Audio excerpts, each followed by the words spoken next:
인생을 살다 보면 세월이 지날수록 잊을 수 없고 잊어서는 안 될 소중한 일들이 하나하나 자리 잡게 될 것입니다. 부활주일을 맞이하면서 여러분 생애 속에 잊을 수 없는 감격, 잊을 수 없는 은혜의 때가 언젠가 한번 돌이켜 보시기를 바랍니다. 파란만장한 인생을 살았던 베드로, 그의 생애 속에 가장 기억하고 잊을 수 없는 일이 있다면 주님께서 가까이 그를 계속 찾아도 그는 어느 날 열병으로 죽어가는 장모를 집에 두고 배를 몰고 갈릴리 바닷가에 고기 잡고 있는 베드로를 한번 상상해 보시기를 바랍니다. 날은 새어가는데 그날따라 한 마리 고기도 잡지 못하고 이제 날이 밝자마자 부둣가에 배를 대고 그물을 손질하고 있을 때 예수님은 베드로의 의사도 묻지 않고 그 배를 타시고 육지에서 조금 뛰기를 청하시고 그러고는 모여든 많은 사람에게 천국 복음을 전합니다. 거룩한 부담, 거절할 수 없는 거룩한 부담. 긴 말씀이 끝나고 베드로를 향해 예수님 말합니다. 깊은 데로 가자. 고기 없는 빈배를 채워주시고자 베드로를 이끌고 깊은 곳으로 한참을 가고 난 다음 베드로에게 말하길, 여기 깊은 곳에 그물을 내려보라는 거죠.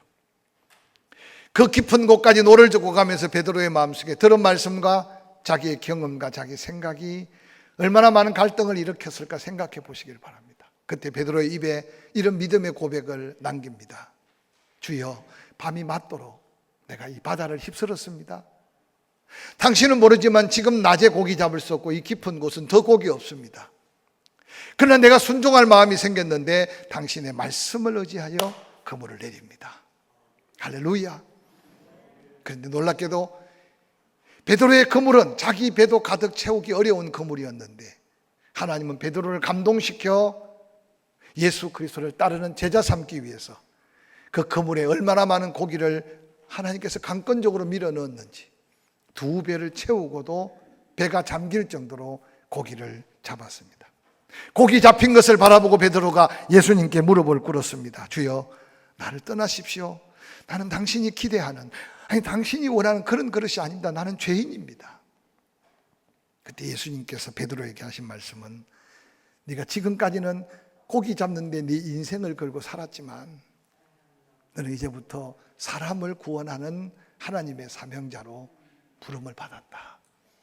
예수님의 그 말씀 앞에 베드로가 얼마나 큰 감동과 은혜를 입었으면 그 즉시 그렇게 고기 잡는데 인생을 걸었던 베드로가 고기도 버리고 그물도 배도 버리고 가족도 버리고 예수님을 따르는 장면이 누가복음 5장에 등장되고 있습니다. 그러고는 3년이라는 세월이 지나갑니다. 때때로 주님의 마음을 기쁘게 하려고 성령에 감동된 고백도 했지만 어느 날 겟세마네 동산에 기도하라고 간절히 부탁한 예수님의 부탁을 그가 지치고 피곤한 몸에 기도할 수가 없었습니다. 아니나 다를까 시험을 당하지 않도록 깨어 기도하는 말씀이 끝나기도 채전에 예수님은 체포당하셨고 베드로의 생각은 예수님의 가는 길과 너무 달랐습니다. 멀찍이 주를 따르다가 한 계집종의 말 앞에 그런 3번이나 예수를 저주하며 부인하고 그리스도 곁을 떠났습니다. 어찌할 바를 모르는 몇몇 제자들 앞에 나는 물고기 잡으러 간다 외치는 그 말에 갈릴리 지역 출신 다른 6명의 제자들도 베드로를 따라서 갈릴리로 갔습니다. 예수를 떠나간 그 갈릴리, 따라간 그들의 이름을 오늘 본문 요한복음 21장 2절 3절에 이렇게 기록합니다. 시몬 베드로와 디두모라 하는 도마와 갈릴리 가나 사람 나다나엘과 세베대의 아들들과 야고보 요한이겠죠. 또 다른 제자 둘이 함께 있더니 시몬 베드로가 나는 물고기 잡으러 가노라 하니 그들이 우리도 함께 가겠다 하고 나아갔어. 가자마자 배에 올랐으나 그 밤에 아무것도 잡지 못하였다라고 기록합니다.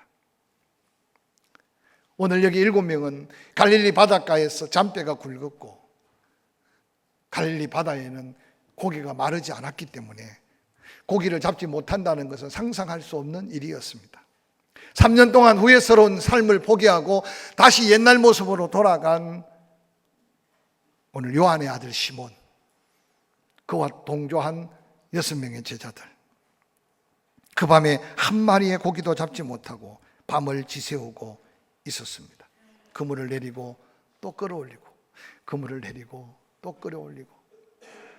저는 이 말씀을 묵상하다가 빈 그물을 끌어올릴 때마다 베드로에게 뭔가 마음속 깊은 곳에 처음 예수님을 만났던 그 밤이 생각나지 않았을까 생각해 봤어요.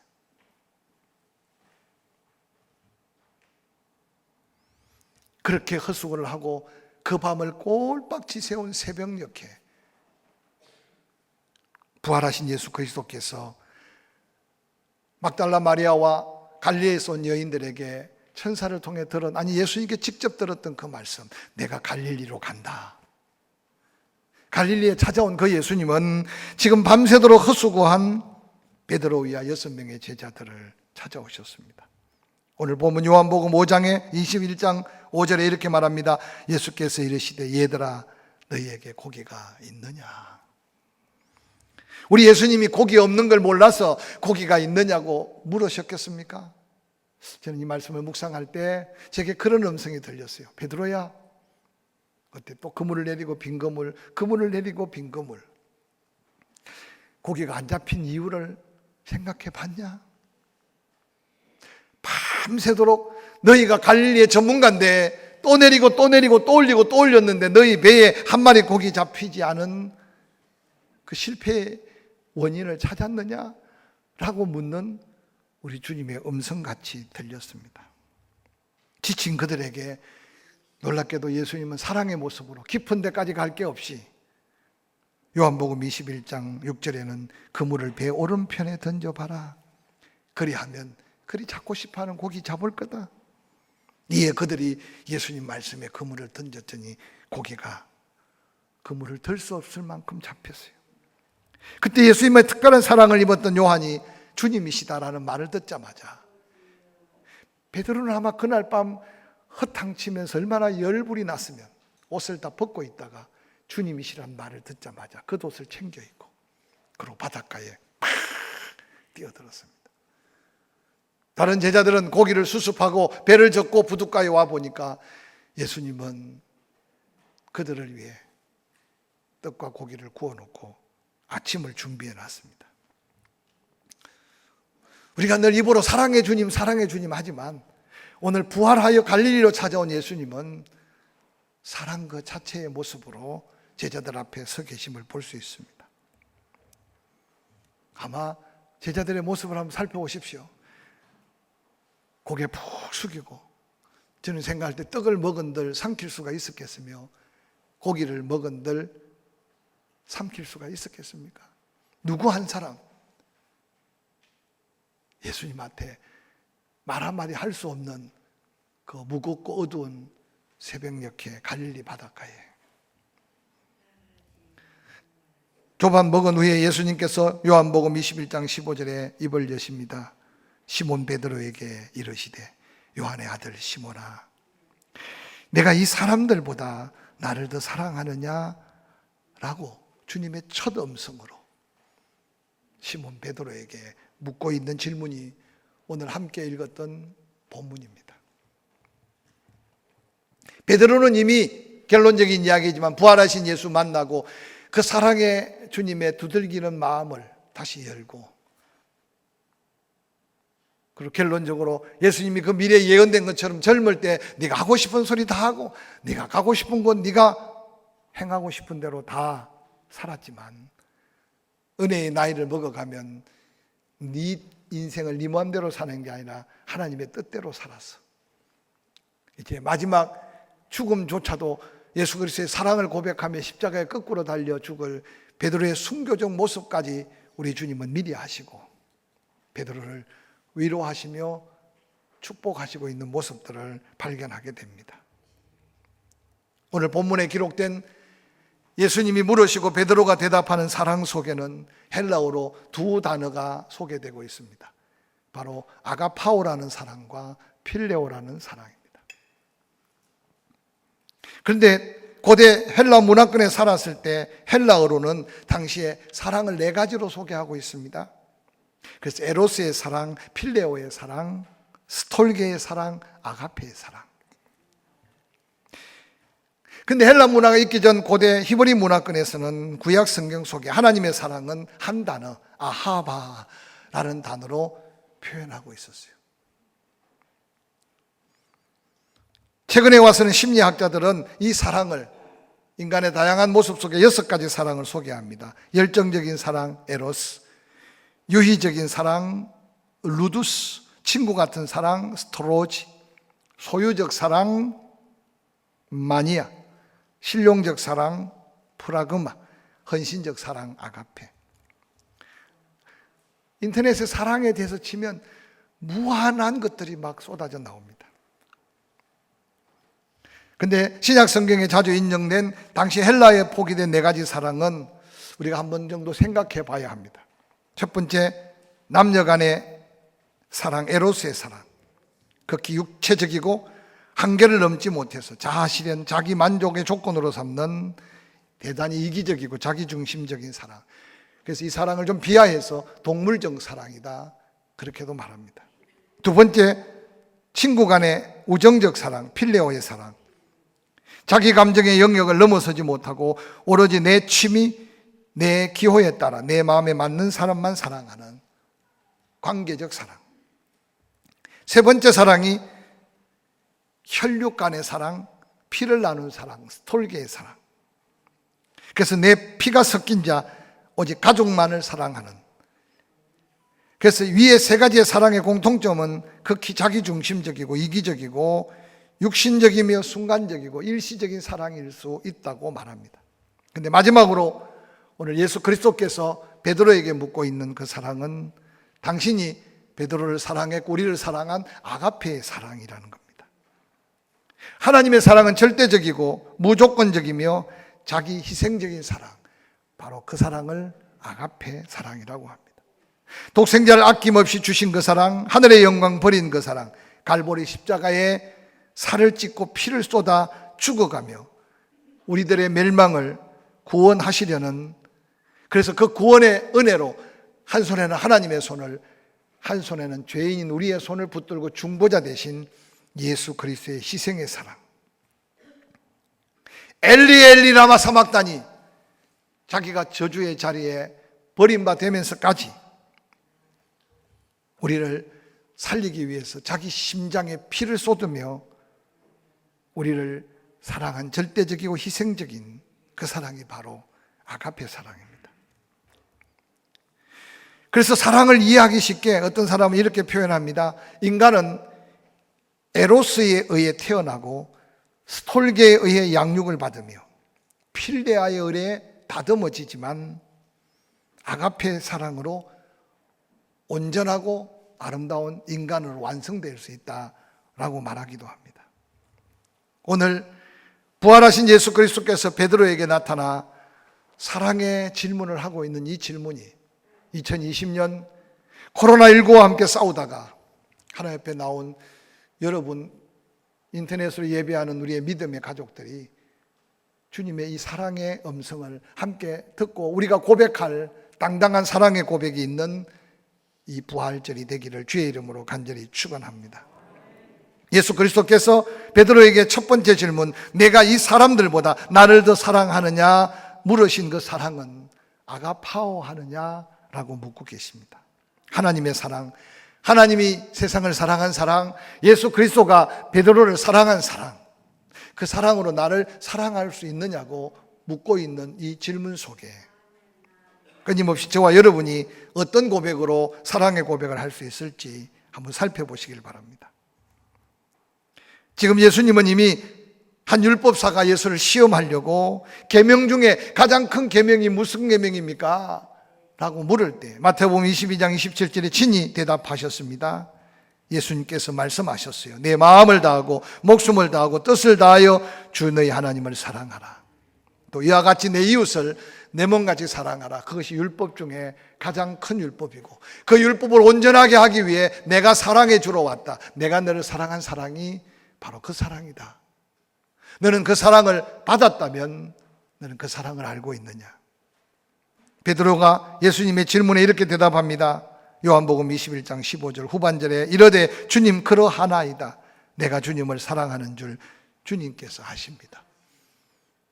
근데 헬라 원어 속에 베드로가 고백한 사랑은 예수님이 물으시고 직접 베드로를 사랑한 그 사랑 아가파오가 아니라 필레오. 내가 주님을 알고 있어요.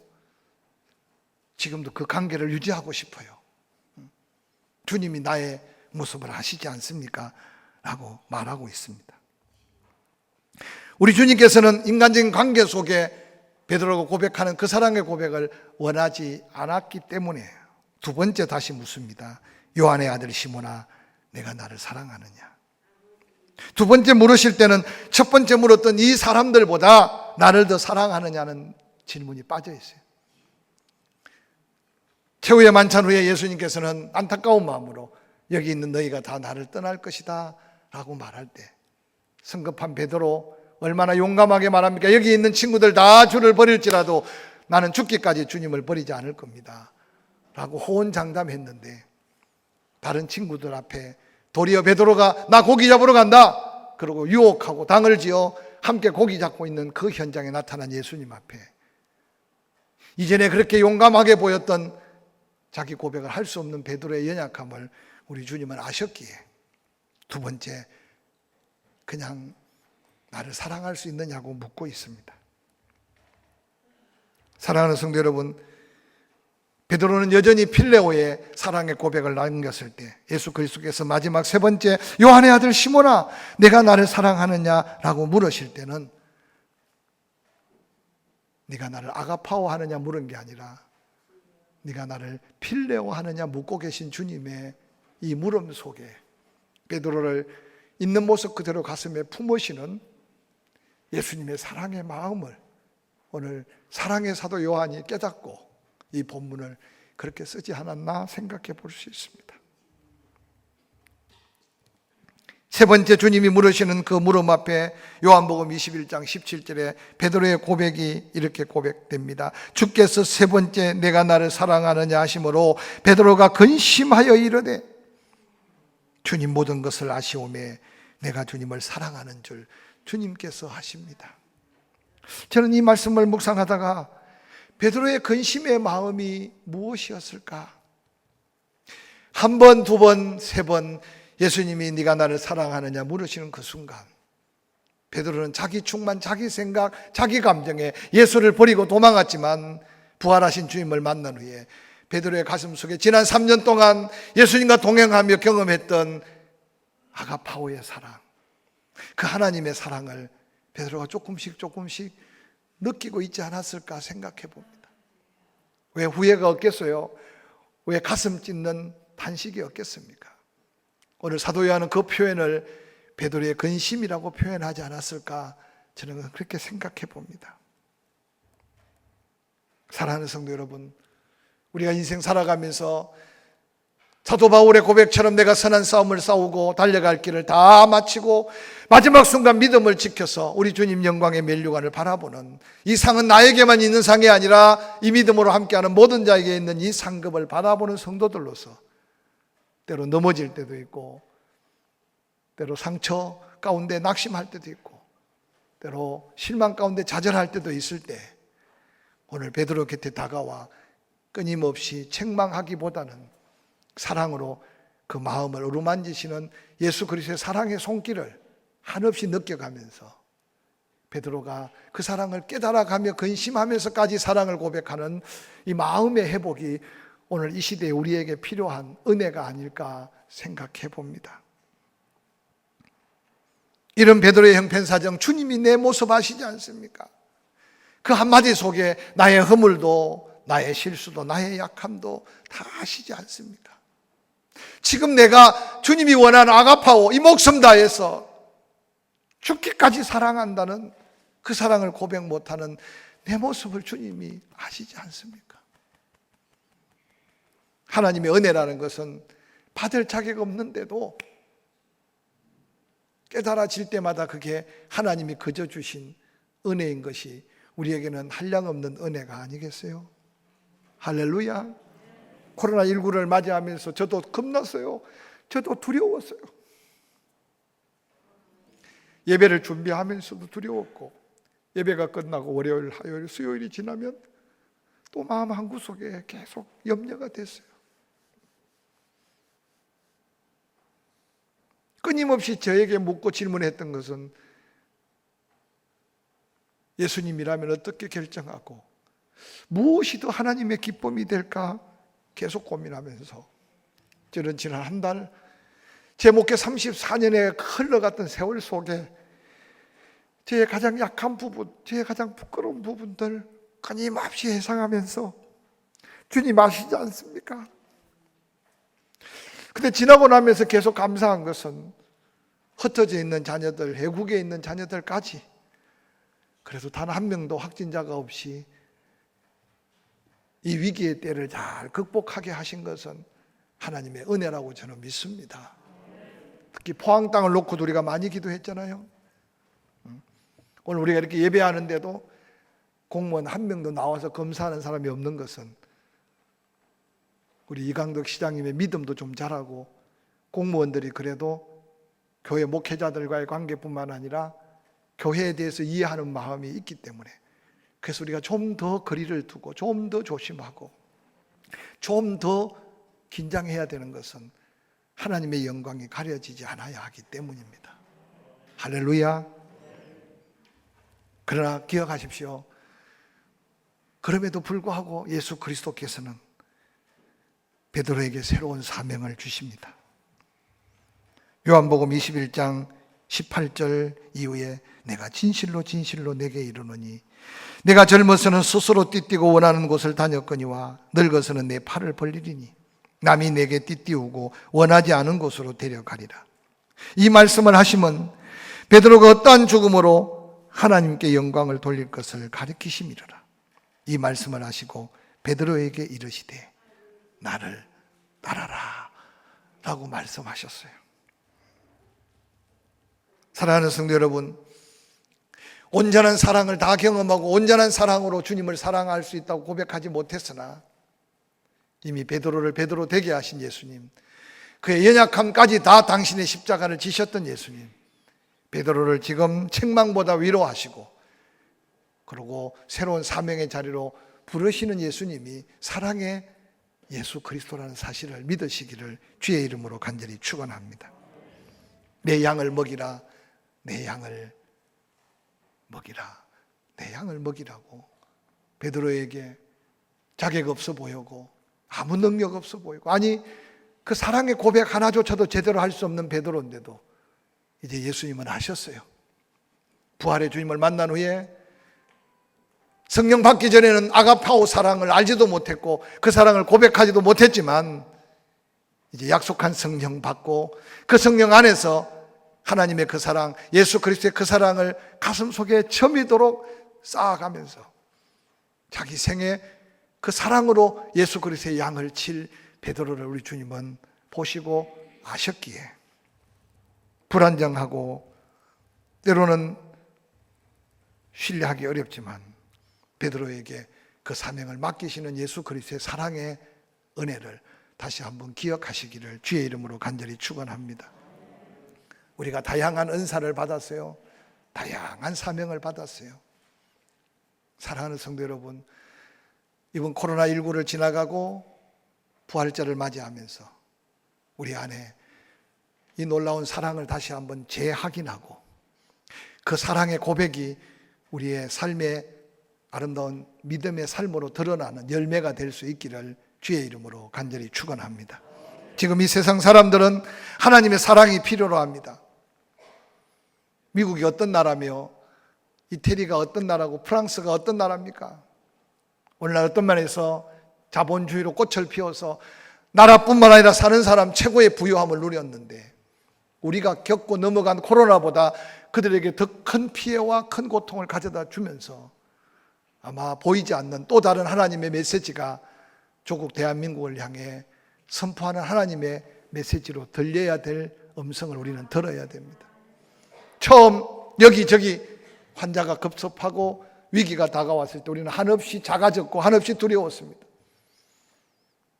그런데 전 세계 코로나로 휩쓰는 이 재앙의 순간에 이 나라 그래도 신천지라고 하는 이단이 얼마나 교활하며 완악하고 얼마나 가정을 파괴했는지, 그 어떤 선지자가, 그 어떤 사명자가 외친들 세상 속에 악한 영들을 속에 미혹받은 그들을 드러낼 수 있었겠습니까? 아픔도 있었고 두려움도 없었고 피해도 있었지만 지금 돌아보면 하나님이 어떻게 우리를 사랑하셨는지, 하나님이 어떻게 섭리하고 역사하셨는지 모두가 함께 깨달으면서 더 당당하고 담대한 부활의 신앙으로 무장할 수 있기를 주의 이름으로 간절히 축원합니다. 아직도 조심해야 되고 아직도 자기의 건강을 지켜야 합니다. 그러나 더 우선순위는 이제 우리가 이웃에게 이 아가파오 사랑의 고백이, 내가 손을 내밀고 내가 마음을 열고 내가 받아주고 용납하고, 그래서 사랑의 굶주려서 아직도 불안에 떨고 있는 수많은 이웃들에게 이 사랑을 선포하고 증거해야 될 우리의 사랑의 모습이 회복되는 부활이 되기를 주의 이름으로 간절히 축원합니다.